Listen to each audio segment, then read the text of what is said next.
So again, no submission in any position will work if you don't have good control over your opponent.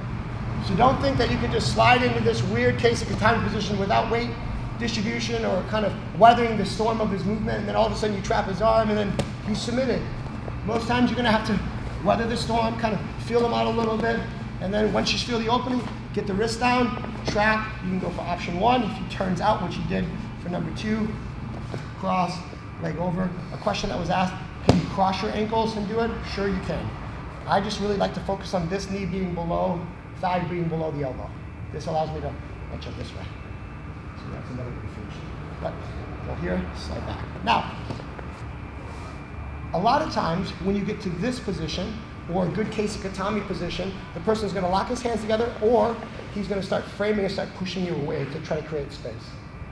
So when this happens, he starts pushing you away. I'm actually going to be pushing his head up and pushing down on his arm. And the reason for that is because he's going to push even harder, which I want. So then I lift my head briefly and I just push his arm down. I lock my hands and then I'm going to switch my bottom leg under and sprawl and get my shoulder below his chin.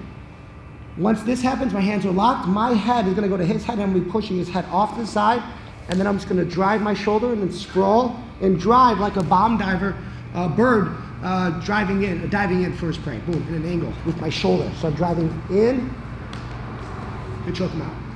Where we tend to make mistakes on this is you drop to this side, you're like, oh, I'm going to finish, but you're not driving the shoulder where it needs to be. The shoulder needs driving into his neck, and then just start turning the corner when you straw. So if he turns this route, I go for Kesa Gatame, he starts framing my neck, I'm going to push up the head, push down, and then I'm going to clear the elbow, slide my head below his elbow, lock my hands together, switch my hips. Very important, drop your shoulder low to get below his chin like a Pez dispenser. Then drive your shoulder forward and then start walking into him, start turning. And then he goes to sleep. Also known as an arm triangle. So if you turn this angle, Kesa Gatame, he starts framing, push me off, pull up his head, push down, he's going to start pushing harder, push the elbow by, slide your head down low. Lock your hands, switch your hips, slide lower below his chin, drive under his chin, heavy hips, walk, squeeze it. Arm triangle.